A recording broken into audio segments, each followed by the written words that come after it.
మత్తయి సువార్త 5వ అధ్యాయము 14వ వచనములో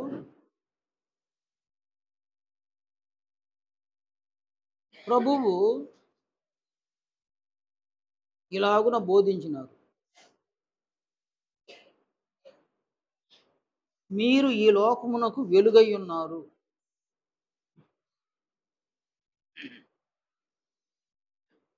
మనుషులు దీపము వెలిగించి కొంచెం క్రింద పెట్టరు, కానీ అది ఇంటి నుండి వారికి అందరికీ వెలుగిచ్చుటకై దీపస్తంభం మీద దాన్ని పెట్టుదురు.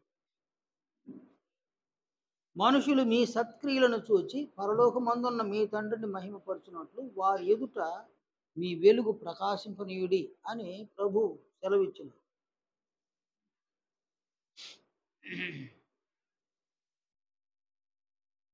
కనుక ఈ పట్టణంలో ఒక చిన్న సంఘం ఇక్కడ ఉందన్నమాట. ఈ సంఘాన్ని ఇలా చెప్పినారనమాట. కొండ మీద నుండి పట్టణము మరుగై ఉండనేరదు అని అన్నారు.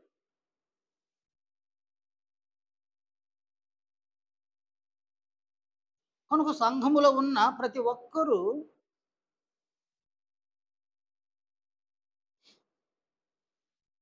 వెలుగును ప్రకాశింప చేయవలసిన ఈ బాధ్యతను మనం కలిగి ఉన్నాం. ఎందుకంటే మనము క్రీస్తు యొక్క మహిమను పొందాలి. క్రీస్తు మహిమను పొందడానికి మనము వెలుగును ప్రకాశింపజేయాలి. దేవుడు మనలను వెలిగించినాడు అన్నమాట. సామెతలు 20వ అధ్యాయము 27వ వచనంలో నరుని ఆత్మ యెహోవా పెట్టిన దీపము అని సెలవివ్వడం జరిగిందనమాట. కనుక మనము దీపములు. మన తండ్రి అయిన దేవుడు మనల్ని వెలిగించి కొంచెం క్రింద పెట్టలేదు. ఆయన మనలను దీపస్తంభం మీద పెట్టున్నాడు అనమాట. ఎందుకనగా ఇంటి నుండి వారికి అందరికీ వెలుగిచ్చుటకు దీపస్తంభం మీద ఒక ఎత్తైన స్థానంలో మన తండ్రి అయిన దేవుడు మనల్ని ఉంచినాడు అనమాట. కనుక మనలో ప్రతి ఒక్కరము కూడా ఒక ఎత్తైన స్థానంలో ఉంచబడినటువంటి వారు. మన తండ్రి అయిన దేవుని ద్వారా ఒక ఎత్తైన స్థానంలో ఉంచబడిన వారము. ఇంటి నుండి వారికి అందరికీ వెలుగుని ఇవ్వడం కోసము మనం ఎత్తైన స్థానంలో ఉంచబడిన వారు.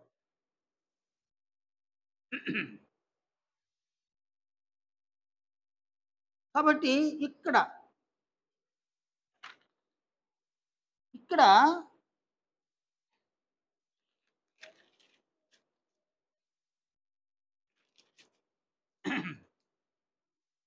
ఇల్లు హెబ్రీ గ్రంథకర్త 3వ అధ్యాయము 6వ వచనంలో ఇలా సెలవిచ్చినాడు. క్రీస్తు కుమారుడై ఉండి ఆయన ఇంటి మీద నమ్మకముగా ఉన్నాడు. ధైర్యమును నిరీక్షణ వలని ఉత్సాహమును తుదమట్టుకు స్థిరముగా చేపట్టిన యెడల మనమే ఆయన ఇల్లు. అనగా సంఘము దేవుని యొక్క ఇల్లు, మన తండ్రి అయిన దేవుని యొక్క ఇల్లు. ఆ సంఘములో మనమున్నాం అంటే దేవుని యొక్క ఇంటిలో మనం ఉన్నాం అన్నమాట. ఏ దేవుని ఇంటిలో మనం ఉన్నామో ఆ ఇంటిలో మనల్ని దేవుడు వెలిగించి దీపస్తంభం మీద ఉంచున్నాడు. కనుక ఇంటి నుండి వారికి అందరికీ మనం వెలుగివ్వాలన్నమాట. అలాగుననే మీరు లోకమునకు వెలుగై ఉన్నారు అని ప్రభు సెలవిచ్చినారు. లోకం అనగా సంఘం కాదు, నశించిన ఆత్మలు. నశించిన ఆత్మలకు మనం వెలుగై ఉండాలి. దేవుని ఇంటిలో ఉన్నటువంటి వారికి కూడా మనం వెలుగై ఉండాలి. ఎవరు సంఘములో వెలుగై ఉన్నారు లోకమునకు ఎవరు వెలుగై ఉండి దేవుని ఇంటిలో కూడా ఎవరైతే వెలుగుగా ఉన్నారో వారు మాత్రమే క్రీస్తు యొక్క మహిమను పొందుటకు అర్హులు. వారు మాత్రమే క్రీస్తు యొక్క మహిమను పొందగలరు. సంఘంలో పురుషులైనా స్త్రీలైనా మీలో ఎవరైనా లోకమునకు వెలుగుగా ఉండకుండా పోతే, సంఘములోను వెలుగును ప్రకాశింపజేయకపోతే ఏమాత్రము మీరు క్రీస్తు యొక్క మహిమను పొందజాలరు, పొందలేరు. అందువలన సంఘములో ఉన్న పురుషులైనా స్త్రీలైనా ఇలాంటి ఒక భావనను కలిగి ఉండాలి. నా తండ్రి అయిన దేవుడు నన్ను వెలిగించినాడు. ఆయన నన్ను వెలిగించి దీపస్తంభం మీద నన్ను ఉంచున్నాడు. ఒక ఎత్తైన స్థానంలో నన్ను పెట్టినాడు ఆయన తన ఇంటిలో. కనుక ఇంట నుండి వారికి అందరికీ నేను వెలిగివ్వడం కోసం నన్ను ఎత్తైన స్థానంలో పెట్టినాడు. కనుక నీ మాటలు ఉన్నతంగా ఉండాలి. నీవు చేసే క్రియలు కూడా ఉన్నతమైన క్రియలుగా ఉండాలి. నీ మాటలు నాసిరకంగా ఉండకూడదు. నీ క్రియలు నాసిరకంగా ఉండకూడదు, అవి ఉన్నతంగా ఉండాలన్నమాట. నీ మాటలైనా నీ క్రియలైనా ఎవరైనా ఛేదరించుకునే విధంగా ఉండకూడదు. నీ మాటలు నీ క్రియలను ఎవరైనా చూసి విని నొచ్చుకునే విధంగా ఉండకూడదు, ముఖ్యంగా వాళ్ళు. కనుక నీవు మాట్లాడే ఏ మాట అయినా, పురుషులైనా స్త్రీలైనా, నేను మళ్ళీ చెప్తున్నా, పురుషులైనా స్త్రీలైన సంఘములో మీరు మాట్లాడే ఏ మాట అయినా అది ఉన్నతంగా ఉండాలన్నమాట. మీరు చేసే ఏ క్రియ అయినా అది ఉన్నత స్థాయిలో ఉండాలన్నమాట. ప్రభు అంటాడు, మనుషులు మీ సత్క్రియలను చూచి పరలోకమందున మీ తండ్రిని మహిమపరచునట్లు వారి ఎదుట మీ వెలుగు ప్రకాశింపనీయుడి అని అన్నాడు. కనుక నీవు మాట్లాడే మాటలు, నీవు చేసే క్రియల వలన నీ మాటలు వినేవారైనా నీ క్రియలను పొందేవారైనా వారి ద్వారా నీ తండ్రి అయిన దేవునికి మహిమ కలగాలి. ఆయనకి ఏమాత్రమును అపకీర్తి కలగకూడదు. నీ మాటలు నీ క్రియల వలన నీ తండ్రి అయిన దేవునికి అపకీర్తి కలిగితే నీవు నీ తండ్రి పట్ల ప్రేమ కలిగి ఉన్నావా లేదా? అందువలన సంఘములో ఉన్నటువంటి ప్రతి ఒక్కరూ, నేను నా తండ్రి అయిన దేవుడు నన్ను వెలిగించి ఒక దీపముగా తన ఇంట దీపస్తంభం మీద నన్ను ఉంచినాడు, ఒక ఉన్నతమైన స్థానంలో నన్ను ఉంచినాడు. కనుక నా మాటలు ఉన్నతంగా ఉండాలి, నా క్రియలు ఉన్నతమైన క్రియలుగా నేను చేయాలి అన్నటువంటి ఒక భావన సంఘంలో ఉన్నటువంటి పురుషులలోనూ స్త్రీలలోనూ స్పష్టంగా కనిపించాలండి. లేదండి, మనము ఎంత ఉన్నతంగా దేవుడు మనల్ని పెట్టినా మనము చీప్గా మాట్లాడడం, చీప్ అయినటువంటి క్రియలు చేస్తే ఉన్నత స్థానంలో ఉన్నవారు అలాంటి క్రియలు చేయడం తగదన్నమాట. ఈ లేఖనాన్ని చూడండి. అపోస్తలుడైన పౌలు ఎఫెసీయులకు రాసిన పత్రిక 5వ అధ్యాయంలో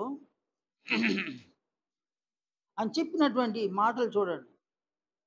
4వ వచనంలో, కృతజ్ఞతావచనమే మీరు ఉచ్చరింపవలెను కానీ మీరు బూతులైనను పోకిరి మాటలైనను సరసోక్తులైనను ఉచ్చరింపకూడదు, ఇవి మీకు తగవు అని అన్నాడు. నీ దేవుని మహిమకు అభ్యంతరాన్ని కలుగు చేసే ఏ మాటనైనా నీవు మాట్లాడడము అది నీకు తగదు, మనకు తగదు అన్న. అలాగుననే మన తండ్రి అయిన దేవుని యొక్క మహిమకు అభ్యంతరము ఆటంకము కలిగించేటువంటి క్రియలను చేయడము అది మనకు తగదు అన్నమాట. నీకు తగనటువంటి మాటలను మాట్లాడడము, నీకు తగనటువంటి క్రియలను నీవు చేయడం వలన బాహాటంగా నీ తండ్రి అయిన దేవునికి నీవు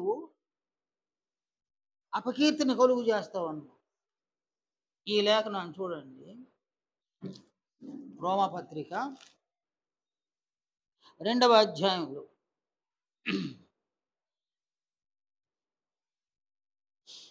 రెండవ అధ్యాయంలో 23వ వచనాన్ని చూడండి. 23, 24 వచనాలు.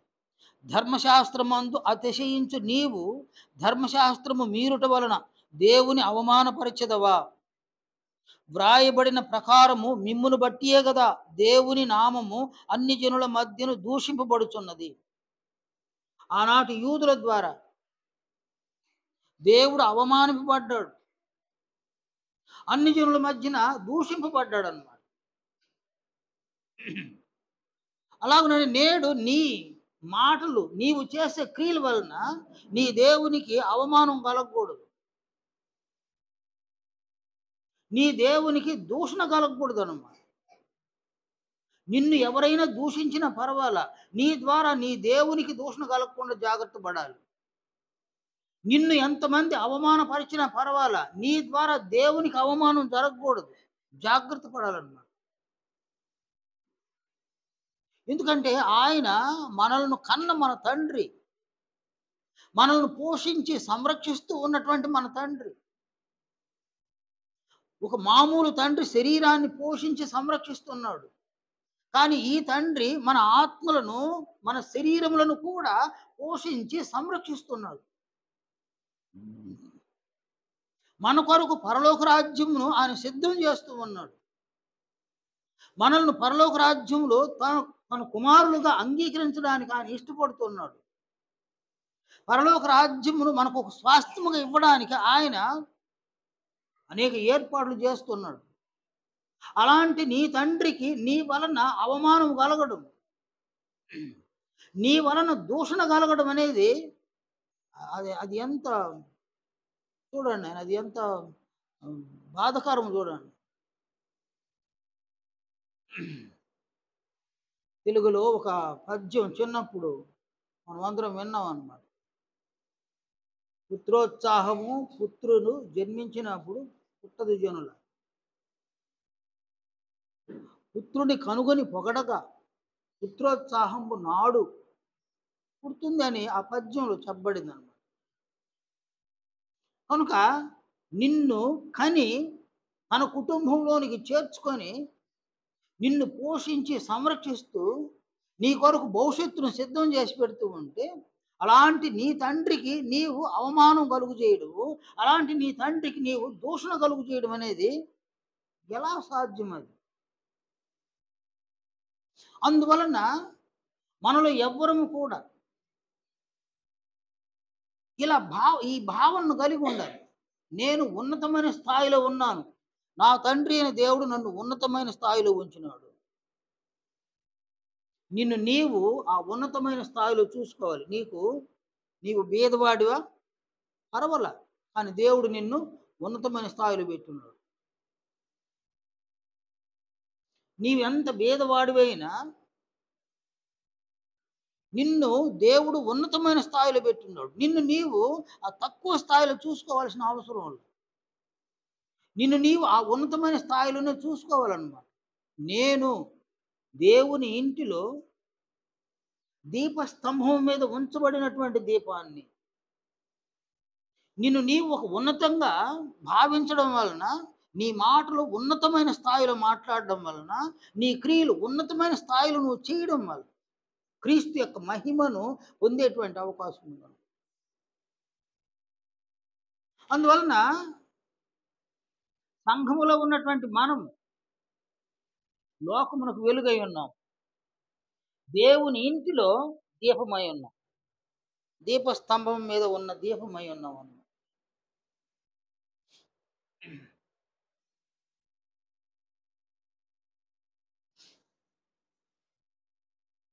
మీరు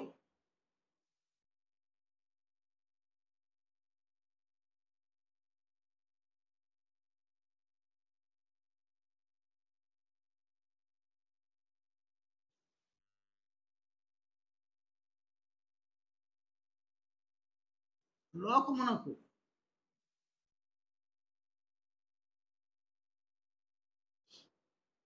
వెలుగు.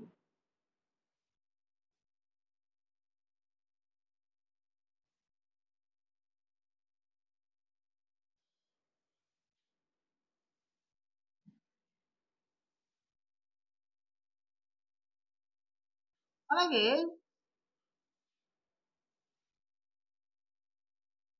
మీరు దేవుని ఇంట్లో ఉన్న దీపములన్నమాట.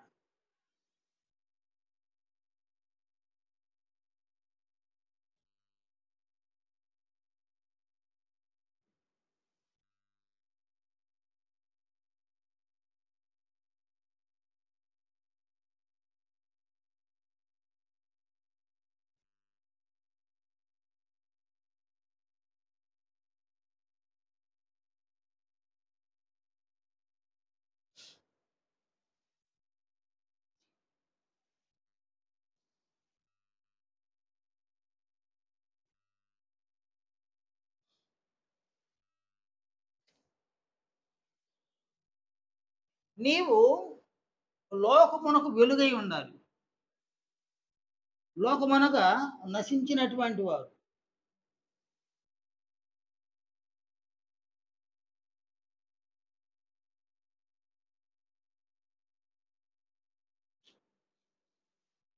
ఈ నశించినటువంటి ఆత్మలకు సంఘములో ఉన్నటువంటి వ్యక్తులు వెలుగై ఉండాలన్నమాట.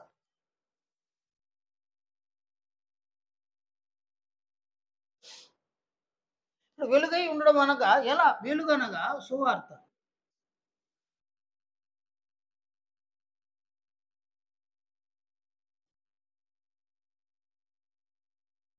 సువార్త ప్రకాశమును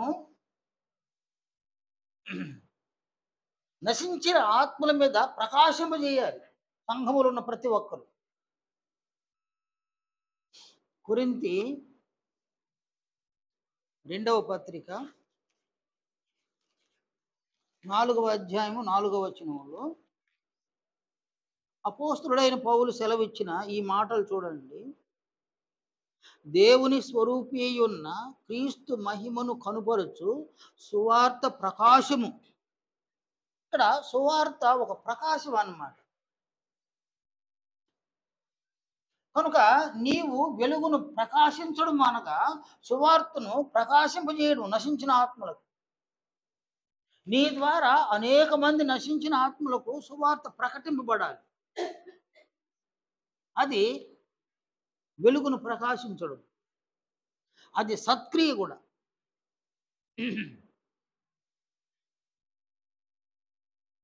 మరొక లేఖనాన్ని చూడండి.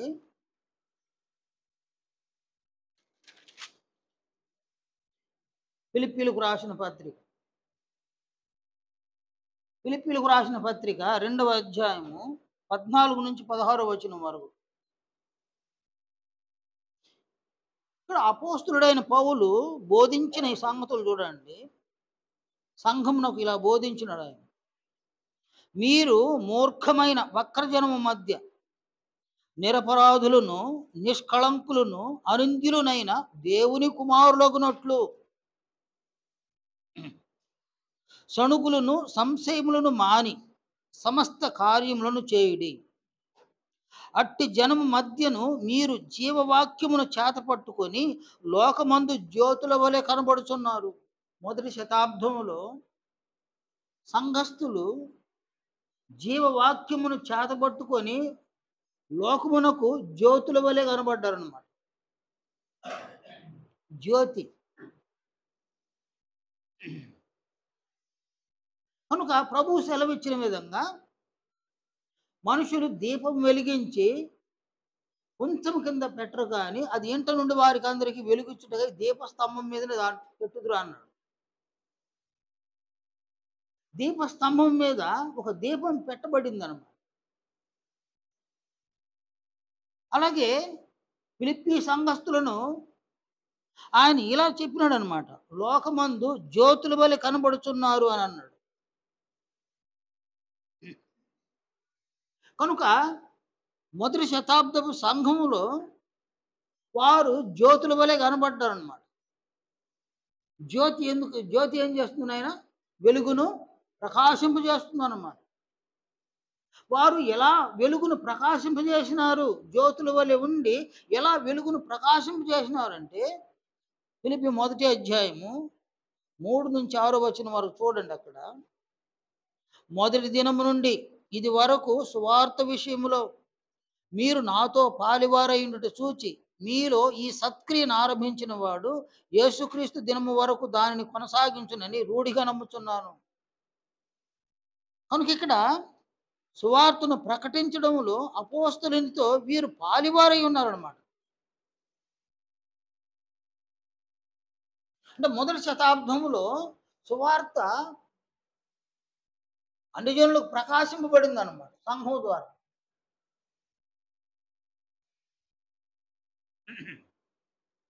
ఆనాటి సంఘస్థులు సువార్తను ప్రకటించడంలో అపోస్తలునితో పాటు పాలిభాగస్తులైనారన్నమాట. చూడండి, ఆయన ఫిలిప్పి 3వ అధ్యాయంలో 4వ అధ్యాయంలో పౌలు సెలవిచ్చిన ఈ మాటలు చూడండి.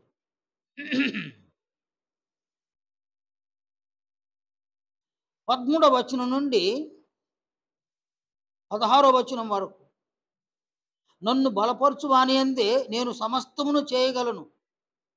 అయినను నా శ్రమలో మీరు పాలు పుచ్చుకొనినది మంచి పని. ఫిలిప్పీయులారా, సువార్తను నేను బోధింపునారంభించి మాసిదోనియా నుండి వచ్చినప్పుడు ఇచ్చు విషయంలోను పుచ్చుకొని విషయంలోను మీరు తప్ప మరి ఏ సంఘపు వారును నాతో పాలివారు కాలేదని మీకే తెలియను. ఏలైనగా తెస్సలోనికలో కూడా మీరు మాటి మాటికి నా అవసరము తీర్చుటకు సహాయము చేస్తిరి. కనుక ఇక్కడ ఫిలిప్పి సంఘము, అపోస్తలుడైన పౌలు ఫిలిప్పి పట్టణానికి వెళ్ళి అక్కడ సంఘమును స్థాపించి అక్కడ నుంచి ఆయన తెస్సలోనిక పట్టణానికి వెళ్ళిన, గలతీ సంఘానికి వెళ్ళిన, ఎఫెసు సంఘానికి వెళ్ళిన, కొరింథునకు వెళ్ళిన, ఆయన ఏ ఏ పట్టణాలకు వెళుతున్నాడో అక్కడికంతా కూడా సువార్త సేవలు ఫిలిప్పి సంఘస్థులు ఆయనతో పాలివారై ఉన్నారన్నమాట. ఎలా పాలివారై ఉన్నారు? 10వ వచనం నుండి కొన్ని వచనాలు చూడండి. నన్ను గూర్చి మీరిన్నాళ్లకు మరలా యోచన చేయసాగితురని ప్రభువునందు మిక్కిలి సంతోషించుతిని. ఆ విషయములో మీరు యోచన చేసి ఉంటిరి, కానీ తగిన సమయము దొరకకపోయిన. కాబట్టి వాళ్ళు కొంత గ్యాప్ వచ్చిన తర్వాత మళ్ళీ పౌలుకి సహాయం చేసినారనమాట. ఎలాంటి సహాయాలు చేసినారు? 18వ వచనంలో, నాకు సమస్తమును సమృద్ధిగా కలిగి ఉన్నది, మీరు పంపిన వస్తువులు ఎపబ్రొతిథి వలన పుచ్చుకొని ఏమీ తక్కువ లేక ఉన్నాను. అవి మనోహరమైన సువాసనయు దేవునికి ప్రీతికరమును ఇష్టమునైన యాగమునై ఉన్నవి. కాబట్టి ఇక్కడ అపోస్తలుడైన పౌలు ఏ పట్టణానికి వెళ్ళినా, ఏ సంఘములో ఉన్నా, ఆ సంఘములో ఉన్నప్పుడు ఆయన ఆ పట్టణంలో సువార్తను ప్రకటించడానికి ఆయనకి ఏ ఏ అవసరతలు ఉన్నాయో ఆ అవసరతలన్నింటినీ కూడా ఫిలిప్పి సంఘము సమకూర్చిందన్నమాట. అంటే సువార్త సేవలో సువార్తికునితో పాలిభాగస్తులైనారు వారు. అందువలన వారు ఏమైనారు? లోకమందు ఏమైనారు? వాళ్ళు లోకమునికి ఏమైనారు? లోకమునందు జ్యోతులైనారన్నమాట.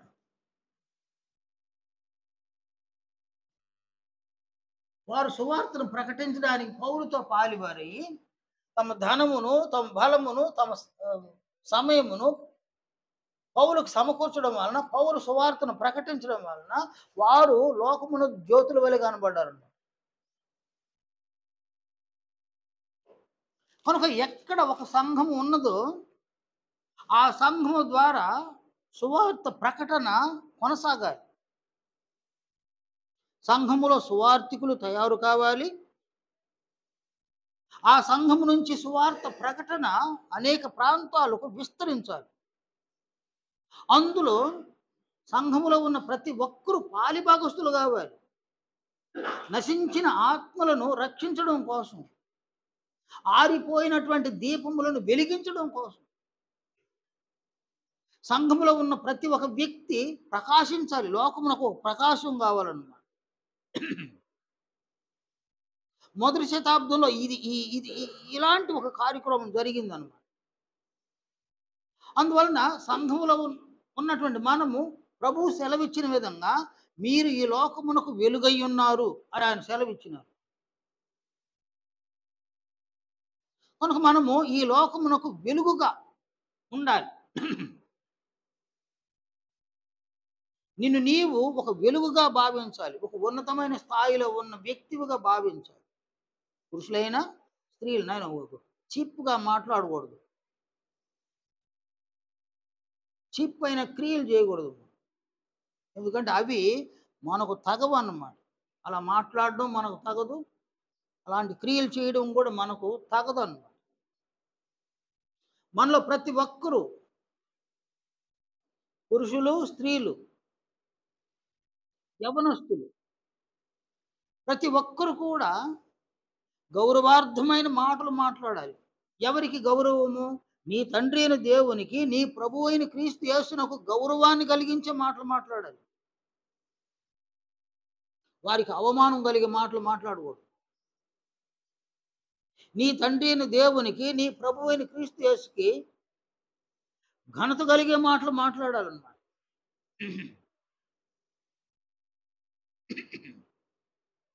వారికి వారిని దూషించే విధంగా మాట్లాడకూడదు. క్రియలు చేయకూడదన్నమాట. మాట్లాడకూడదు, క్రియలు చేయకూడదు. అందువలన మనము మాట్లాడడానికి నేర్చుకోవాలి. మీకెవరికి మాట్లాడడానికి తెలియదు నాకు. ఎలా మాట్లాడాలనో ఎవ్వరికి తెలియడం లేదు. మీరు ప్లాన్ చేసుకోండి. మీ ప్రతి ప్రార్థనలోనూ మాట్లాడడానికి మాకు నేర్పించు తండ్రి అని ప్రార్థన చేయండి. మాట్లాడడానికి తెలియదు. ఏదో తెలిసిన మాటలు మాట్లాడతాం. నేర్చుకున్న మాటలే మాట్లాడుతున్నారు ఇంకా. అంటే చిన్న వయసులో నేర్చుకున్న మాటలనే ఇంకా మాట్లాడుతూ ఉన్నారు. అసలు మనం మాట్లాడాల్సింది మనుషులు మాట్లాడుతుంటారు. అలాంటి మాటలు కాదు. ప్రభువు మాట్లాడిన విధంగా, అపోస్తలులు మాట్లాడిన విధంగా మనం మాట్లాడడానికి నేర్చుకోవాలండి. ఎందుకంటే ఆ మాటలే మన వ్యక్తిత్వాన్ని మారుస్తుందన్నమాట. ఆ మాటలే మన జీవితాన్ని మారుస్తాయి. నీవు ఇప్పటి వరకు మాట్లాడే మాటలు ఏమాత్రం నీకు నీ వ్యక్తిత్వం మారదు, నీ జీవితం మారదు. చివరి వరకు చూడండి మీరు. మీ జీవితం మారదు, మీరు వ్యక్తిత్వం కూడా మారదు. మీరు మాట్లాడే మాటలు ఇప్పటికీ మీ జీవితం మారదు. మీ క్యారెక్టర్ అసలు మారదు. మన క్యారెక్టర్ మారదు. కాబట్టి ఒక మనుషుని యొక్క క్యారెక్టర్‌ని సూచించేది మాటలే. అలా ఒక వ్యక్తి ఇలాంటి వ్యక్తి అని సూచించేది ఏదైనా మాటలన్నమాట. నీ మాటలు మార్పైతే నీ క్యారెక్టర్ మారుతుంది. నీ మాటలు మార్పైతే నీ జీవితమే మారుతుంది. నీ జీవితాన్ని మార్చే మాటలు, నీ క్యారెక్టర్‌ని మార్చే మాటలు, అది ప్రభువు మాట్లాడిన మాటలు, అపోస్తలులు మాట్లాడిన మాటలు. వారి మాటలను కాకుండా వారి మాటలు నువ్వు తిరస్కరించేసి లోకానుసారమైన మాటలనే నువ్వు మాట్లాడుతూ ఉంటే నీ జీవితం మారదు. నీ వ్యక్తిత్వం మారదు. అందువలన నీవు ఎంతకాలమైనా లోకానుసారంగా మాట్లాడడం వలన నీ తండ్రి అయిన దేవునికి, నీ ప్రభువు అయిన క్రీస్తు యేసుకి అవమానమే. అవమానాన్ని కలిగించుడు, ఘనహీనతను కలిగించుడు. నీ మాటలను, నీ క్రియలను విన్నవారు నీ తండ్రి అయిన దేవుణ్ణి, నీ ప్రభువు అయిన క్రీస్తు యేసుని దూషించడం. కనుక వారి గౌరవానికి, వారి ఘనతకు అభ్యంతరము, ఆటంకము కలిగే విధంగా మనం మాట్లాడకూడదు, క్రియలను చేయకూడదు అని అనుకుంటే ప్రభువు దగ్గర మాట్లాడడానికి మనం నేర్చుకోవాలి.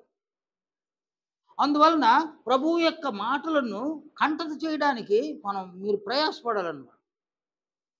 కంఠత చేస్తే మాత్రం కాదు ఇది సాధన చేయడం అన్నమాట. నేను ప్రభువులా మాట్లాడాలి. ఒక సందర్భం వచ్చింది, ఒక పరిస్థితి వచ్చింది. ఓ మామూలు మనిషి మాట్లాడే విధంగా నేను మాట్లాడను.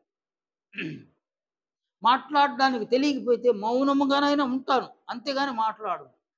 ఎందుకంటే నేను మాట్లాడే మాటల వలన మా వారికి, నా తండ్రికి, నా ప్రభువుకి అవమానం కలుగుతుంది, వారికి దూషణ కలుగుతుంది. అందువలన నేను మాట్లాడు.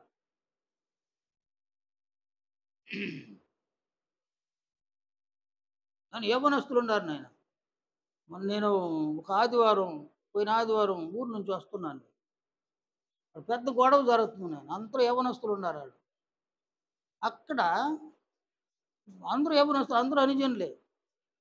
అన్ని జనుల మధ్యన నాకు ఒక వ్యక్తి కనబడ్డాడు. ప్రమోద్ కనబడ్డాడు. అక్కడేం పని నాయన మనకు? అక్కడ ఏం పని నాయన? అక్కడుంటే ఏం మాట్లాడాలాడ? ఏం మాట్లాడాలాడ? నిన్ను ఒరే అన్నాడు. నువ్వు ఒరే అనాలా. అంతే గదా! నిన్ను తిట్టినాడు వాడు. వాడిని నువ్వు తిట్టాల. నిన్ను కొట్టినాడు. వాడిని ఒక చిన్న దెబ్బన కొట్టాల. నీ స్థాయి ఎక్కడ? దేవుడు ఎక్కడ పెట్టినాడు? ఎక్కడ పెట్టినాడు నిన్ను? నువ్వు ఎక్కడుండవు? ఆయన నిన్ను ఇంట్లో ఉన్నతమైన స్థానంలో పెడితే నువ్వు వీధులు కనబడితే ఆయనకి ఎట్టుంటది నేను? బాధపడ్డాను. బాధపడ్డా, నొచ్చుకోడా. ఇటువంటి వారినే నేను వెలిగించి ఉన్నతమైన స్థాయిలో పెట్టాను. అందువలన మన మాటలు, మన క్రియలు అక్కడున్నాం మనం. మనం మాట్లాడకూడదు అనుకున్నా, ఇలా మాట్లాడకూడదు అని అనుకున్నా, వారు మాట్లాడే మాటలు మనల్ని మాట్లాడింపు చేస్తుంది. కనుక మన తండ్రి అయిన దేవునికి, మన ప్రభువుని క్రీస్తు యేసుకి నువ్వు మాత్రం కాదు, వీధిలో జరిగే కథ అది. ఇంట్లో చేసే పనులు కూడా ఉన్నాయి. ఇంట్లో మాట్లాడే మాటలు కూడా ఉన్నాయి. ఇంట్లోనైనా, వీధిలోనైనా ఆయనకు అవమానం కలిగే మాటలు మాట్లాడకూడదు. ఆయనకి అవమానం కలిగే క్రియలు మనం చేయకూడదు. నువ్వు కనబడ్డావు నాకు. చాలామంది కనబడరు. కానీ మాట్లాడుతుంటారు. ఇళ్లల్లోనే మాట్లాడుతుంటారు. అందువలన ఒక ఉన్నతమైన స్థాయిలో నిన్ను నీవు గుర్తించాలన్నమాట. ఇది ఒక గుర్తింపు. మొదటి శతాబ్దపు సంఘంలో ఉన్న వ్యక్తులు వారు జ్యోతుల వలె వెలిగినారన్నమాట. లోకమందు జ్యోతుల వలె కనబడ్డారు వాళ్ళు. చూడండి వాళ్ళు ఎంత ప్రయాసపడి ఉన్నారు చూడండి. కనుక ఆనాడు అనేక ఆత్మలకు సువార్త ప్రకాశించగా ఈ ఆత్మలు రక్షణ పొందినాయి అన్నమాట. ఈ ఆత్మలు రక్షణ పొందినాయి.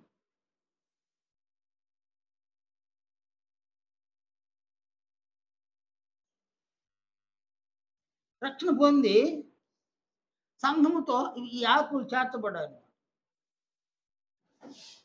కనుక సంఘములో ఉన్న ఒక వ్యక్తి లోకమునకు వెలుగు. ఆ వెలుగుని సువార్త ద్వారా ప్రకాశింపజేయాలి నశించిన ఆత్మలకు. నశించిన ఆత్మలను సువార్త ద్వారా రక్షించాలి. రక్షణ పొందిన ఆత్మల తండ్రి అయిన దేవుడు సంఘంతో చేరుస్తాడు అన్నమాట. నీవు నశించిన ఆత్మలకు వెలుగుగా ప్రకాశించినావు. నశించిన ఆత్మలకు నీ ధనమును, నీ బలమును, నీ సమయాన్ని ఖర్చు పెట్టినావు. అందువలన ఈ రక్షణ పొందినటువంటి ఆత్మల మీద నువ్వు బాధ్యతను కలిగి ఉంటావు. వీరి మీద ప్రేమ కలిగి ఉంటావు. వీరి మీద కక్ష కట్టవు.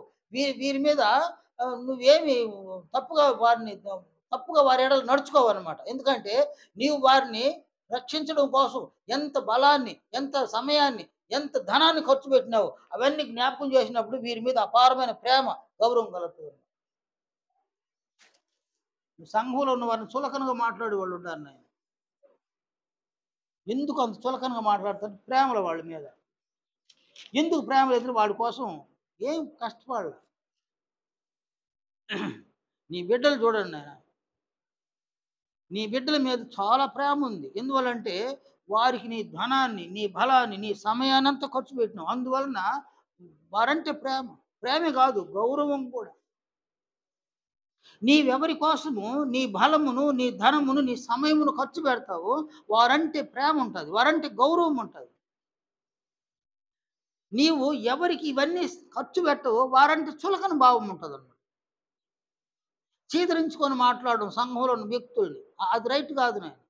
చీదరించుకొని మాట్లాడు, అవమానకరంగా మాట్లాడు, ద్వేషించడము, దూషించడం సంఘంలో అది. ఎందుకంటే ప్రేమల.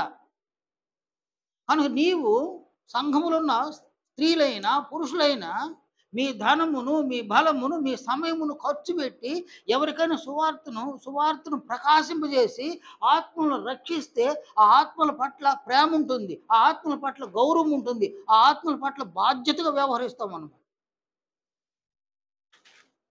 అందువలన రక్షణ పొందినటువంటి ఆత్మలు క్రీస్తు యొక్క మహిమను పొందడానికి వెలుగుగా ఉన్న నీవు మరింత వెలుగును ప్రకాశింపజేస్తా ఉన్నావు. ఇది నెంబర్ 1. మనము దేవుని యొక్క ఇంటిలో దీపాలుగా ఉన్నాం అన్నమాట. కాబట్టి ఇక్కడ దేవుని యొక్క కుటుంబం, దేవుని ఇంట్లో ఇంటి నుండి వారికి అందరికీ వెలుగివ్వడం అన్నమాట. కాబట్టి ఇంటి నుండి వారికి వెలుగు.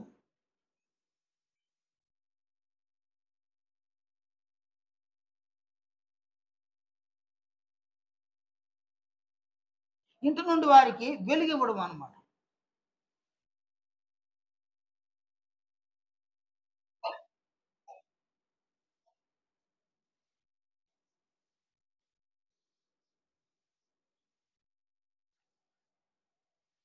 ఇక్కడ ఏంటి పరిస్థితి అంటే నీ సంఘములో ఉన్నటువంటి వారికి సత్క్రియలు చేయడం అన్నమాట.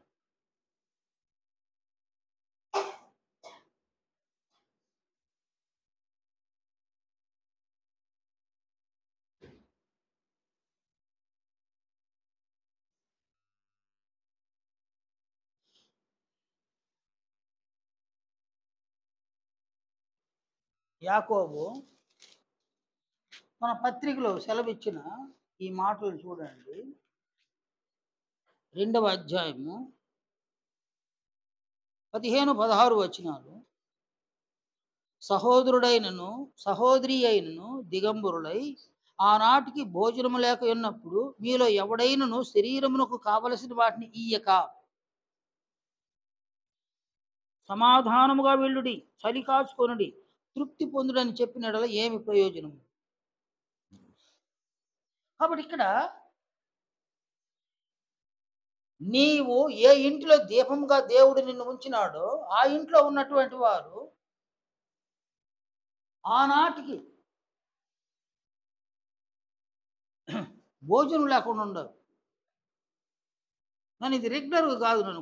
నేను నా దగ్గర బాప్తిసం పొందిన వాళ్ళు ఒక వ్యక్తి ఇలా చెప్పినాడు అనమాట.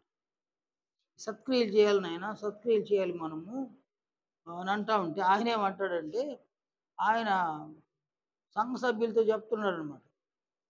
నాకేమబ్బా, నాకు బిడ్డలు ఉండారు, సంఘంలో అందరూ సత్క్రియలు చేయాలని బోధకుడు చెప్తున్నాడు.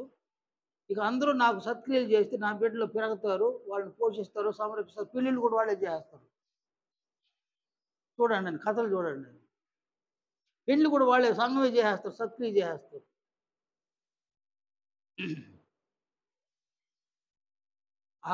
అలాగని ప్రభువు గారి అపోస్తులు గారు ఎక్కడ చెప్పాలి.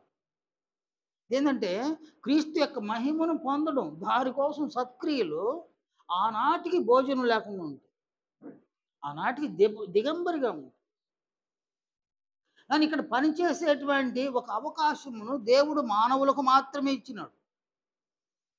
జంతువులు పనిచేయవు, జలచరాలు పనిచేయవు, పక్షులు కూడా పనిచేయవు. పనిచేసేటువంటి గొప్ప భాగ్యము దేవుడు మానవులకు మాత్రం ఇచ్చినాడు. నీవు పని చేయాలి, నిన్ను నీవు పోషించుకోవాలి, నిన్ను నీవు సంరక్షించుకోవాలి. అడవిలో సింహము అది ఎంత గొప్పదైనా నేనైనా దానికి ఎంత గొప్పదైనా అది బ్రష్ చేస్తుంది నాయన. బ్రష్ చేసే భాగ్యం ఎవరుకుంది నాయన? ఏనుగ ఎంత పెద్దదైనా ఏ సోపుతో స్నానం చేస్తుంది నాయన కదా. గొప్ప భాగ్యం ఈ శరీరానికి ఒక దీవెన. మనం చేసే పని చేయడం అనేది దైవ లక్షణం అన్నమాట. కాబట్టి మనుషులు పని చేయాలి, పని చేసి తను తాను పోషించుకోవాలి, సంరక్షించుకోవాలి, తన కుటుంబంలో ఉన్న వారిని పోషించాలి, సంరక్షించాలి. పని చేయనటువంటి వాడు సోమరి.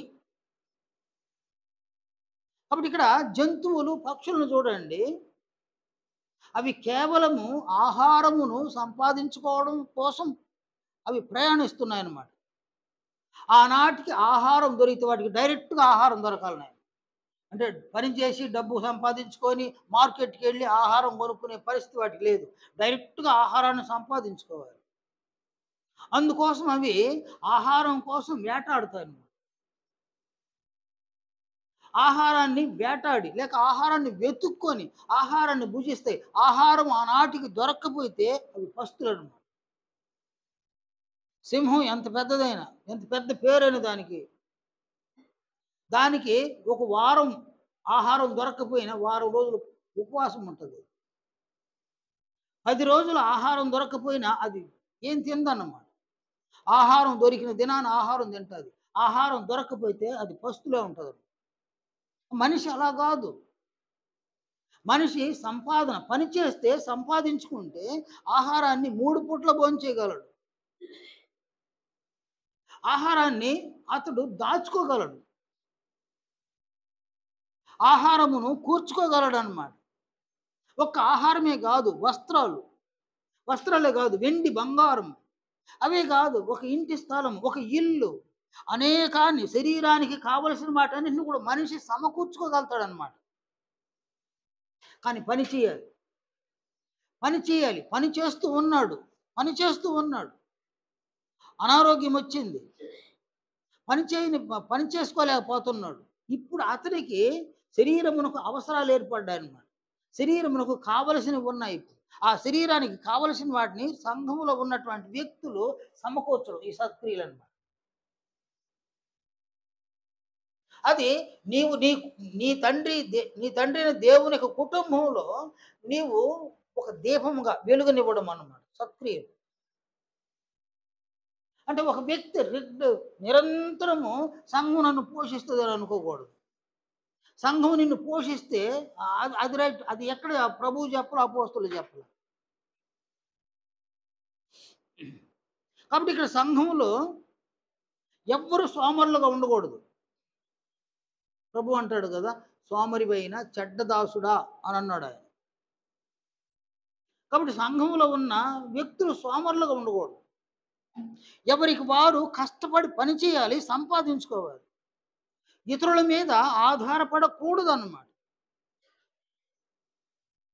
నీవు ఇతరుల మీద ఆధారపడకూడదు. నీవు సంపాదించే వయస్సు వచ్చిన తర్వాత నీవు ఇతరుల మీద ఆధారపడకూడదు.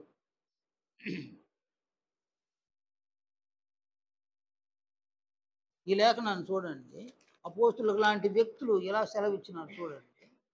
అపోస్తుల కార్యములు 20వ అధ్యాయంలో అక్కడ అపోస్తుడైన పౌలు సెలవిచ్చిన ఈ మాటలు చూడండి.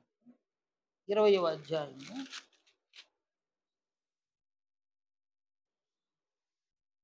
33వ వచనం నుండి 33, 34 వచనం. ఎవని వెండినైనను బంగారమునైనను వస్త్రములనైనను నేను ఆశింపలేదు. నా అవసరముల నిమిత్తమును నాతో ఉన్నవారి నిమిత్తమును ఈ నా చేతులు కష్టపడినవని మీకే తెలియను. చూడండి, ఆయన ఏం చేసినాడు అపోస్తులైన పౌలు? తన అవసరముల నిమిత్తము, తనతో ఉన్నవారి నిమిత్తము తన చేతులు కష్టపడ్డాయి అని సెలవిచ్చినాడు.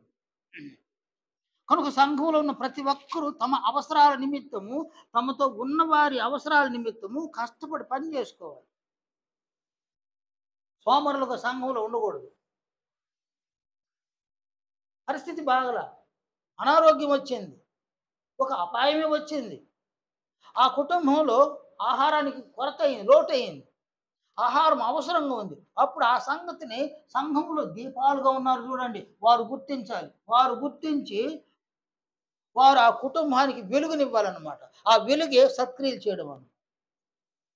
ఈ సత్క్రియలను చేయడం వలన వారు అనారోగ్యం కుదుటపడడం వలన వారు అపాయముల నుండి వారు తిరిగి కోలుకోవడం వలన సంఘము చేసినటువంటి ఆ సత్క్రియలు, ఆ వెలుగు ప్రకాశించింది ఆ కుటుంబం మీద. ఆ సత్క్రియలను పొందినారు.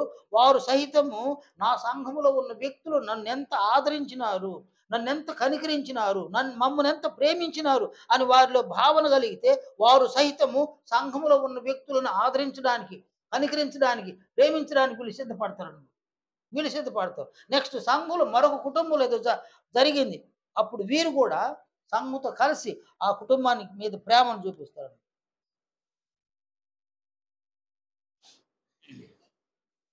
కాబట్టి రెగ్యులర్గా సంఘం పెట్టేస్తుంది, తినేద్దాము, సంఘం ఇచ్చేస్తుంది, తీసేసుకుందాము, ఈ భావన అనేది అది క్రీస్తు యొక్క మహిమను పొందే అవకాశం ఉంది. సంఘం మీద బాధ్యత ఉంది. చూడండి, ఆయన ఈ లేఖనాన్ని చూడండి. అపోస్తుడైన పౌలు తిమోతికి వ్రాస్తూ ఆయన ఇలా సెలవిచ్చినారు.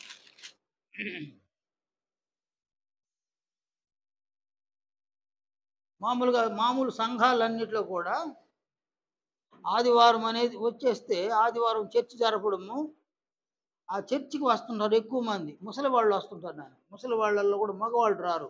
ఆడవాళ్ళే ఎక్కువగా వస్తారు. ఏ చర్చిలో చూసినా ఆడవాళ్ళే ఎక్కువ. ఆడవాళ్ళు ఎక్కువగా వస్తూ ఉంటారు. వాళ్ళల్లో విధవరాండ్రు ఎక్కువ మంది వస్తుంటారనమాట. కారణం ఏంటంటే కుటుంబాలలో వారిని ఎవరు పట్టించుకునే వాళ్ళు లేరనమాట. పట్టించుకున్న దినాల్లో యేసుప్రభు వాళ్ళకి అవసరం లేకుండా పోయినాడు. ఎవరు పట్టించుకోని సమయం వచ్చేసరికి ఇప్పుడు యేసుప్రభు అవసరం వచ్చినాడు. యేసుప్రభు కాదు అవసరం అక్కడ. చర్చికి వెళితే అక్కడ గౌరవం ఉందన్నమాట. ఆ పాస్టర్ పిలుస్తాడు, అమ్మగారు అంటాడు. ఇంట్లో ఏమంటుంటారు నాయన? ఇంట్లో కోడలు గౌరవించదు, కొడుకులు కూడా పట్టించుకోరు. మనవరాళ్ళు ఉంటారు. వాళ్ళు ఏం చేస్తాడు ఆయన? రాళ్ళు వేసి నవ్వుతుంటారనమాట. ఆ రాయి వేసేయడం, నవ్వుకోవడం అన్నమాట. అదనమాట కుటుంబాలు. అక్కడ గౌరవంలా. అందువలన ఆదివారం పూట ఆయన చర్చికి వెళ్తే అక్కడ గౌరవం ఉందన్నమాట. అక్కడ ఆయన అమ్మగారు అని పిలుస్తాడు. కారణం ఏమైనా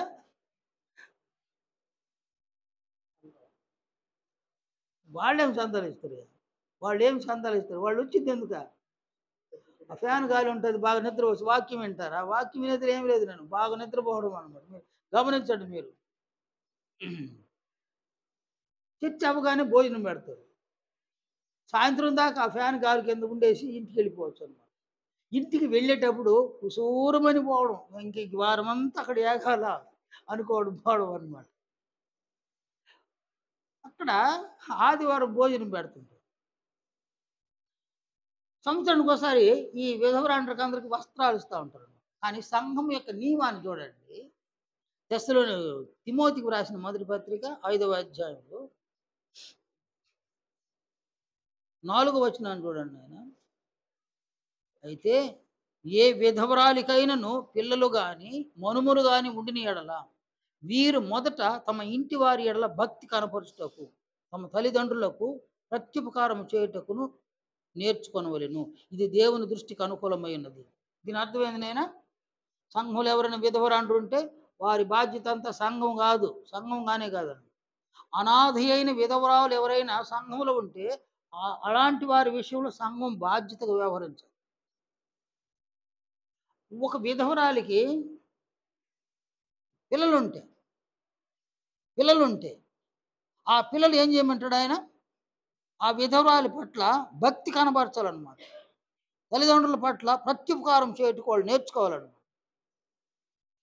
కనుక సంఘంలో ఒక నియమం ఏంటంటే, ఎవరైనా సంఘములో ఒక విధవరాలు కనుక ఉంటే ఆ విధవరాలు పిల్లలున్నా మనవరాళ్ళు ఉన్నా ఆమె యొక్క బాధ్యతను వాళ్ళు చేపట్టాలి. వారి మీద సంఘానికి ఎలాంటి బాధ్యత లేదన్నమాట. కానీ ఎవరైనా అనాథి అయిన విధవరాలు ఉంటే,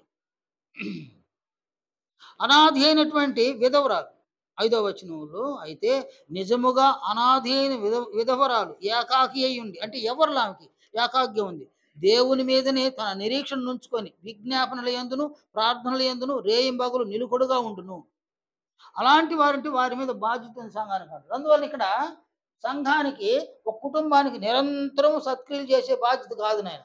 వారు కొన్ని పరిస్థితుల్లో అనారోగ్యంతోనో అపాయాలతోనో ఇబ్బంది పడుతూ ఉన్నప్పుడు వారి పట్ల సంఘములో దేవుడు ఉన్నతమైన స్థాయిలో ఉంచిన దీపము వెలుగునివ్వడం వలన, ఆ వెలుగు ద్వారా సత్క్రియలు చేయడం వలన ఈ సత్క్రియలు పొందేటువంటి ఈ కుటుంబము, వ్యక్తి అయినా ఆ కుటుంబం అయినా తిరిగి వారు కోలుకున్న తర్వాత వారు తిరిగి సంఘములో ఉన్న మరే కుటుంబం అయినా సరే వారికి సత్క్రియలు అవసరం వచ్చినప్పుడు వారిని ప్రేమించడానికి, వారి మీద కనికరాన్ని చూపించడానికి వీళ్ళు సిద్ధపడతారనమాట.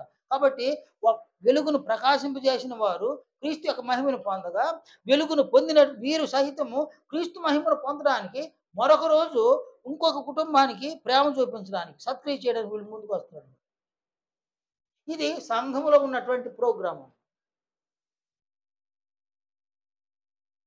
కాబట్టి ఈ ప్రోగ్రాంలో నిన్ను నీవు చూసుకోవాలి, నన్ను నేను చూసుకోవాలన్నమాట. కనుక మనము లోకమునకు వెలుగై ఉన్నాము. దేవుని కుటుంబం అనే సంఘములో ఏమై ఉన్నాము? దీపములై ఉన్నాము. కనుక ఈ 2 బాధ్యతలను మనం సరిగా నిర్వర్తించాలి. ఇక్కడ చూడండి ఆయన ఈ బాధ్యతను నిర్వర్తించడానికి, సువార్తను ప్రకటించడానికి, సంఘములో సత్క్రియలు చేయడానికి ధనాన్ని, సమయాన్ని, బలాన్ని ఖర్చు పెట్టాలి. కనుక ఇక్కడ ఒక లాజిక్‌గా ఆలోచన ఏందంటే, మా సంపాదన మా కుటుంబానికే చాల్లేదు. మేము ఇవన్నీ ఎక్కడి నుంచి చేయగలము అనేటువంటి ఒక లాజిక్‌గా ఆలోచనలు ఏర్పడతాయి. నిజమే. మనం సంపాదించుకునే సంపాదనలు మనకు చాలడంలా. ఎందుకంటే మనమేం కోటీశ్వరులేం గాదు. వ్యాపారవేత్తలమేం గాదు. మనము కేవలము బీదవారము. కూలి పనులు చేసుకునేవారు. రెక్కాడితే డొక్కాడుతుంది అనే సామెతను మనం కలిగి ఉన్నామన్నమాట. ఇలాంటి పరిస్థితుల్లో సువార్తను ప్రకటించడానికి, సంఘంలో సత్క్రియలు చేయడానికి మేము ఎక్కడి నుంచి ఇవ్వాలి? ఇదే రోజు చేసే కార్యక్రమాలు కాదు నాయన. సత్క్రియ చేయడం రోజు చేసే కార్యక్రమాలు. సువార్తను ప్రకటించడం రోజు చేసే కార్యక్రమం. ఒక అవకాశం వచ్చినప్పుడు సువార్తను ప్రకటించు. నీకు ఒక అవకాశం వచ్చింది. సువార్తను ప్రకటించగలిగే అవకాశం వచ్చింది. అది వారానికి ఒకసారి వచ్చిందో, నెలకోసారి వచ్చిందో, 2 నెలలకోసారి వచ్చిందో, ఎలా వచ్చిందో వచ్చింది, అవకాశం వచ్చింది. అవకాశం వచ్చినప్పుడు సద్వినియోగం చేసుకోవాలి. కాబట్టి నువ్వు రోజు సంపాదనల నుంచి నువ్వు రోజు సత్క్రియలు చేయడం కాదు. అలాగైతే మనం ఎవరు సంఘంలో ఉండే అవకాశమే లేదన్నమాట. కానీ అవకాశం వచ్చినప్పుడు చేయడం, దాన్ని సద్వినియోగం చేసుకోవడం అన్నమాట. సంఘము ద్వారా సువార్తను ప్రకటించే అవకాశం దొరికిందా, సద్వినియోగం చేసుకోవడం. సంఘములో సత్క్రియ చేయగలిగే అవకాశం దొరికిందా, సద్వినియోగం చేసుకోవడం. కనుక ఇక్కడ ఈ సత్క్రియ చేయడానికి కూడా ఈ మనస్సు కావాలన్నమాట. మనస్సు ఉంటేనే ఈ సత్క్రియ చేయగలుగుతాము. మనస్సు లేకపోతే సత్క్రియ చేయరు.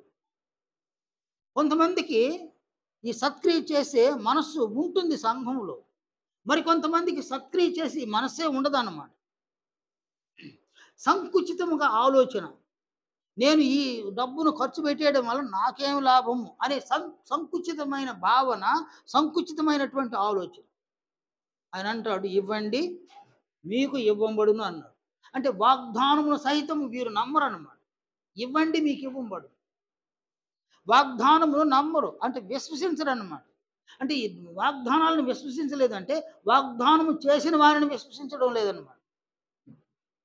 అందువల్ల ఇక్కడ ఆయన వాగ్దానం చేసినాడు, ఇవ్వండి మీకు ఇవ్వబడు.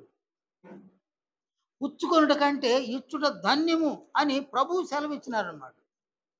రోమపత్రిక అపోస్తుల కార్యములు 20వ అధ్యాయంలో ఇక్కడ అపోస్తులైన పౌలు సెలవిచ్చిన ఈ సంభాషణలో ప్రభువు చెప్పిన ఈ మాటలు చెప్పినాడు ఆయన. 35వ వచనంలో, మీరును ఈలాగు ప్రయాసపడి బలహీనులను సంరక్షింపవలనని, పుచ్చుకొనుట కంటే ఇచ్చుట ధన్యమని ప్రభువైన యేసు చెప్పిన మాటలు జ్ఞాపకం చేసుకునవలనని అన్ని విషయములలో మీకు మాదిరి చూపుతున్నానని చెప్పాను. కాబట్టి ప్రభు అన్నారు, పుచ్చుకొనుట కంటే ఇచ్చుట ధన్యమని. దేవుడు అంటాడు, ఇవ్వండి మీకు ఇవ్వబడును అంటాడు. ఆయన మనకి ఏమిస్తాడు? ఆయన ఇచ్చేది ప్రతిదీ మనకు క్షేమాన్ని కలుగు చేస్తుంది. మన శరీరాలకు క్షేమం, ముఖ్యంగా మన ఆత్మలకు క్షేమం కలుగు చేస్తుంది. ఆయన ఏమి ఇస్తాడో, ఆయన ఎప్పుడు ఇస్తాడో మనకు తెలియదు అన్నమాట. మత్తయి సువార్త 6వ అధ్యాయంలో ప్రభువు సెలవిచ్చిన ఈ మాటలు చూడండి. ఆయన ఇలా సెలవిచ్చినాడు 8వ వచనంలో, మీరు మీ తండ్రిని అడుగక మునిపే మీకు అక్కరగానున్నవేవో ఆయనకు తెలియను. అంటే మనం అడగక మునిపే మనకు అక్కరగా ఉన్నవి ఆయనకు తెలియను అన్నమాట. కనుక మన అక్కరలను ఆయన తీర్చగలుగుతాడు. మన సమస్యలను పరిష్కరించగలుగుతాడు. అపాయం వచ్చిందా ఆయన ఆదరించగలడు. అనారోగ్యం వచ్చిందా ఆయన కనికరించగలడు. ఆయన మనకు చేయగలిగేవి అనేకమున్నాయి.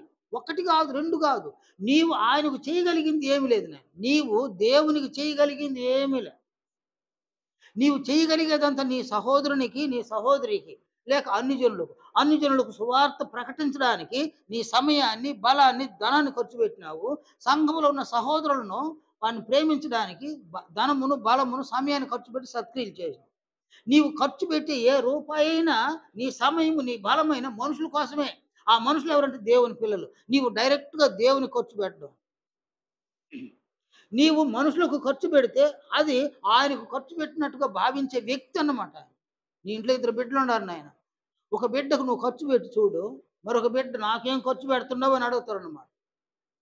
ఒక బిడ్డకు ఒక రూ. 10 ఇచ్చి, అవసరాన్ని బట్టి రూ. 10 ఇచ్చినాము. ఇంకొక బిడ్డ చూస్తూనే ఉంటారన్నమాట. ఉరిమురిమి చూస్తుంటారన్నమాట. ఎందుకంటే నాకియ్యలేదే, నాకివ్వలేదు. సమయం వచ్చినప్పుడు అడుగుతారన్నమాట. వాడికిచ్చినావు రూ. 10 వాడికిచ్చినావు, నాకిచ్చినావా? రూ. 10 ఇవ్వద్దు, వీడిది పెరిగ్గాని వాడికిచ్చినారు నాయన తండ్రి. ఆ తండ్రి ఒక బిడ్డని పిలిచి నీ దగ్గర ఉన్న రూ. 10 ఇవ్వరా, వాడికి ఇవ్వాలని పెరిగిచ్చేస్తే వాడికి పెరిగిచ్చేసినావు నా దగ్గర నుంచి అంటే న్యాయం అన్నమాట. లేదు. తండ్రి, ఒక తల్లి, ఒక బిడ్డకు అవసరాన్ని బట్టి ఇచ్చినారు. వాడికిచ్చినావు, నాకివ్వలేదు. బిడ్డలను కానీ నీవు మనుషులకు చేసే ఈ సత్క్రియలున్నాయి, ఆయనకు చేసినట్టు చూసే వ్యక్తిని ఆయన దేవుడు యేసు ప్రభు అలా చూస్తారట. అందువలన ఇవ్వండి మీకు ఇవ్వంబడును అని తండ్రి అయిన దేవుడు సెలవిస్తున్నాడు. కనుక మనము ఇవ్వడం అనేది అది ప్రభువు యొక్క మనస్సు. మొదటి శతాబ్దంలో చూడండి ఆయన ఏం జరిగిందో చూడండి. తెస్సలోనిలకు రాసిన మొదటి పత్రిక. ఈ మొదటి పత్రికలో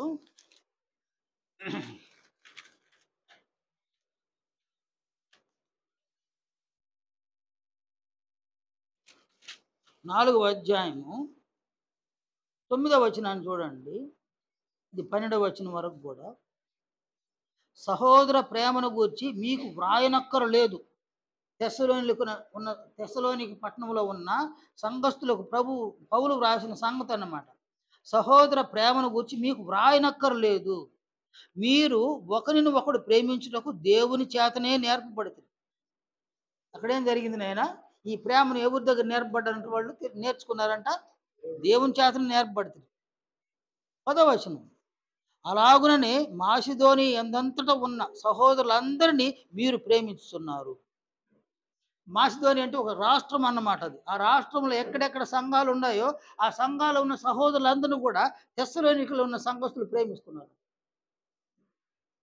చూడండి ఎంత సామర్థ్యం ఉందో వాళ్ళకి ఎంత సామర్థ్యం ఇచ్చినాడు దేవుడు. దేవుడు అనుగ్రహించి సామర్థ్యం చొప్పుని సత్క్రియ చేయమంటాడు పౌలు. కనుక నీవు గనక సత్క్రియను చేస్తే నీకు సామర్థ్యమునిచ్చేవాడు దేవుడే.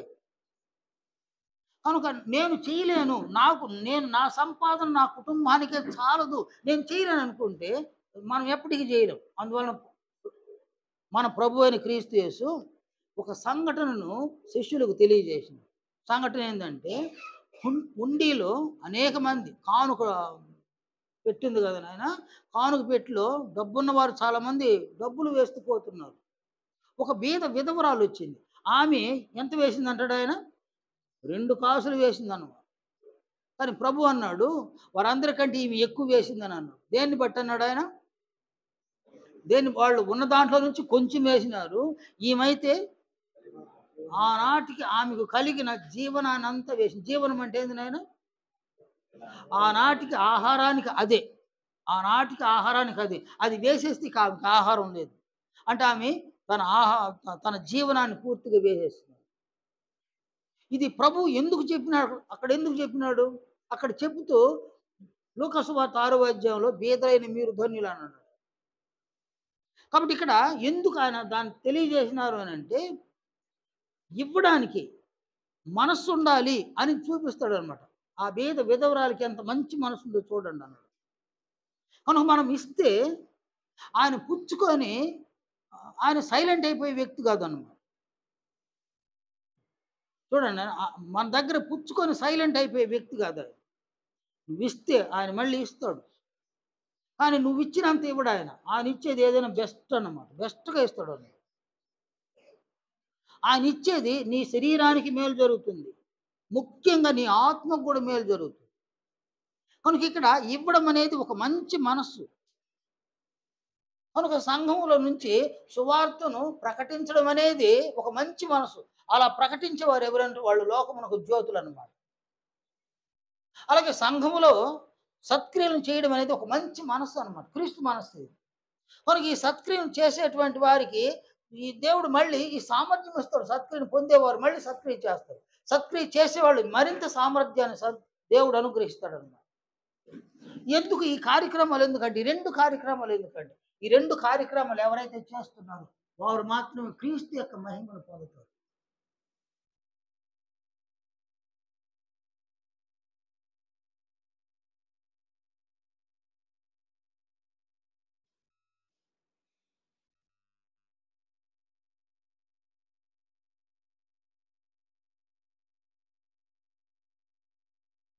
క్రీస్తు మహిమను వీరు మాత్రమే పొందినవారన్నమాట. సువార్తను ప్రకటించినవారు.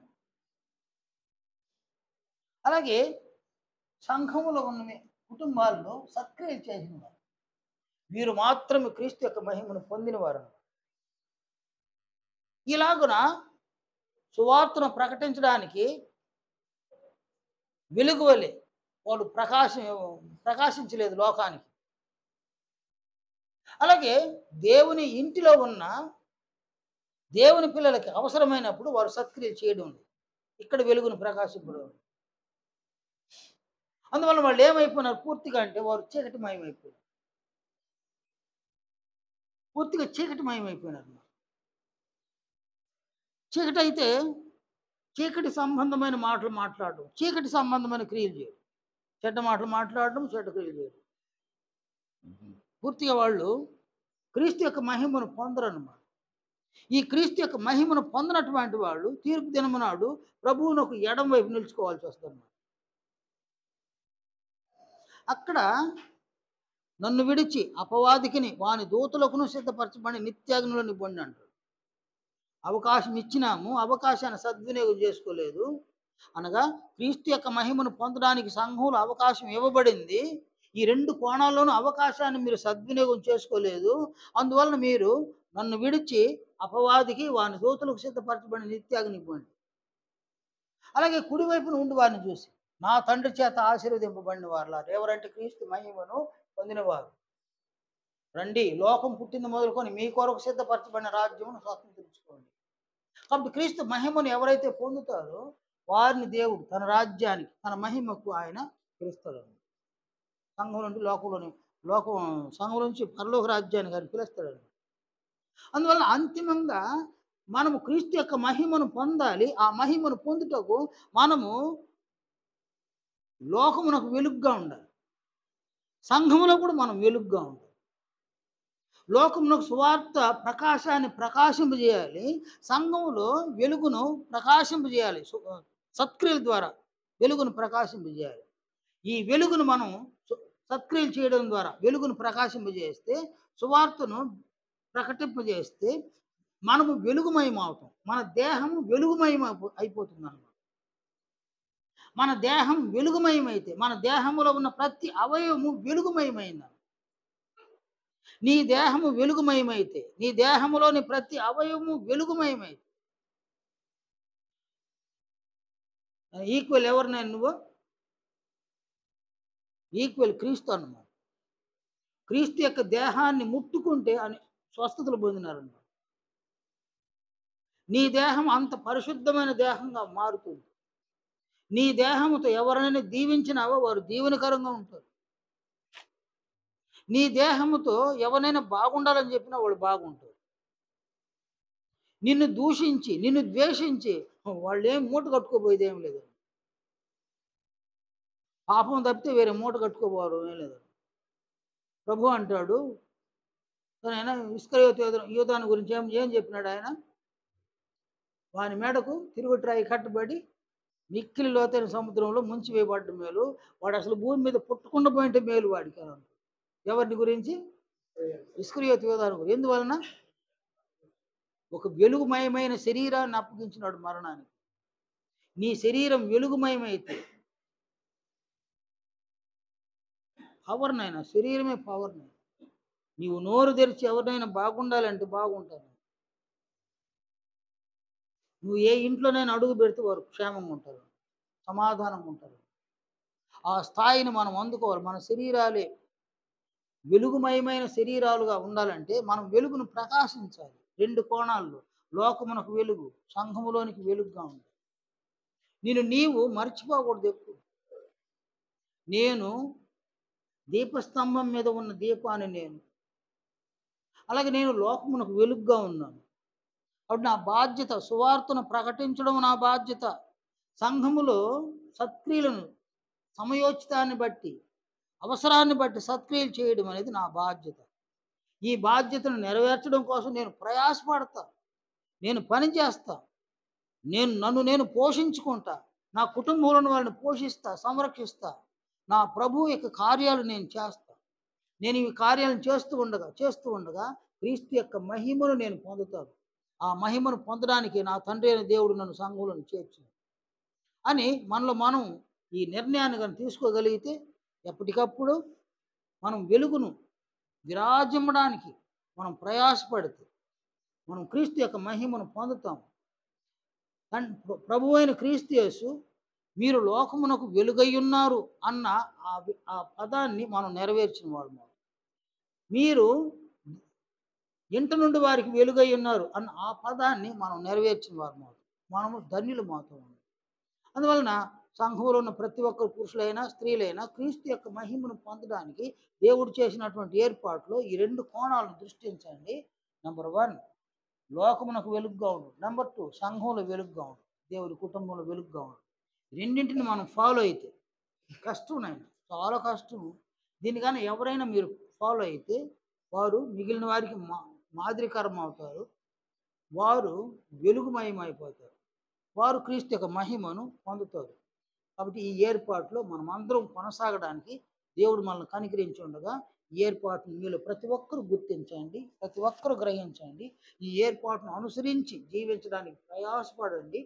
దేవుడు సంఘాన్ని కనికరిస్తాడు.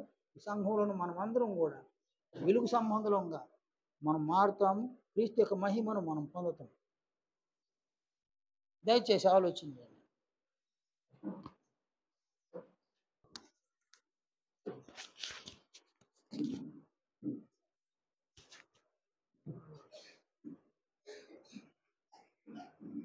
మహామహిమ కలిగిన మా తండ్రి,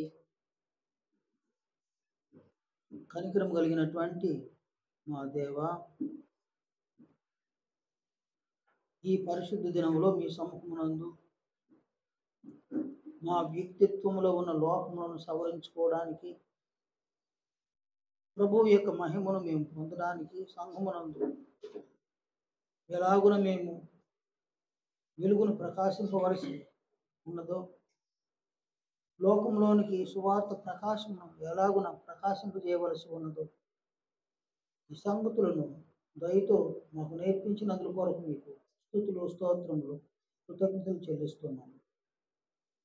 తండ్రి, ప్రభువు యొక్క మహిమను పొందుటకు మీరు చేసిన ఏర్పాటులో మేము కొనసాగడానికి మమ్మల్ని మిక్కిలిగా కనికరించమని ప్రార్థిస్తున్నాం. ఈ ఏర్పాటులో కొనసాగడానికి నేడు మాకున్నటువంటి మనసు చాలదు నాయన. అందువలన ప్రభువు యొక్క మనసునే మాకు దయచేయమని వేడుకుంటున్నాం. మాలో ప్రతి ఒక్కరము క్రీస్తు యొక్క మహిమను పొందాలన్న కాంక్షను కలిగి మీ మీద ప్రేమతో, మా ప్రభువైన క్రీస్తు యేసు మీద ఉన్న ప్రేమతో అంటే మీరు మాకు అనుగ్రహించిన ఈ అవకాశాలను సద్వినియోగం చేసుకుంటూ ప్రతి దినములోనూ ప్రతి వారంలోనూ మేము ప్రయాసపడుతూ మా ధనమును, మా బలమును, మా సమయాన్ని సువార్త ప్రకటన కొరకును, సంఘములో సత్క్రియలను చేయడం కొరకును మేము ఖర్చు చేయడం వలన మీ వలన అనేక దీవెనలను మేము పొందగలమని, మీ వలన మేము ప్రేమింపబడగలమని, మా అవసరతలలోనూ మా సమస్యలలోనూ మీరు మాతో ఉంటారని, శ్రమలు, హింసలు, శోధనల్లో ప్రభు యొక్క మహిమను మేము పొందే విషయంలో మీరు మాకు సహాయం చేస్తారని మేము విశ్వసిస్తున్నాము. సంఘాన్ని కనికరించమని, సంఘ కార్యక్రమాలను దీవెనకరంగా ఉంచమని ప్రార్థిస్తున్నాం. అన్ని విషయాలలో మీ కృప, మీ కాపుదలను మా అందరితో ఉంచుదురని, సంఘములో ఉన్న ప్రతి బిడ్డను, ప్రతి కుటుంబాన్ని కనికరించుదురని, అన్ని విషయాలలో మీ మహాప్రేమకు మమ్మల్ని పాత్రులుగా ఎంచి ప్రభువు యొక్క మార్గాన్ని పరిశుద్ధాత్మ ద్వారా మీరు మాకు నేర్పించే స్థాయిలో మేము జీవించడానికి మరింత మమ్మల్ని కనికరించండి. ఈ వారమంతట్లో మీ దీవెనలను మాతో ఉంచుదురని, మీ ప్రియకుమారులైన మా ప్రభువుని, ప్రియరక్షకుడు క్రీస్తు యేసు శ్రేష్టమైన నామమున ప్రార్థిస్తున్నాము తండ్రి. ఆమేన్. అందరికీ వందనాలు.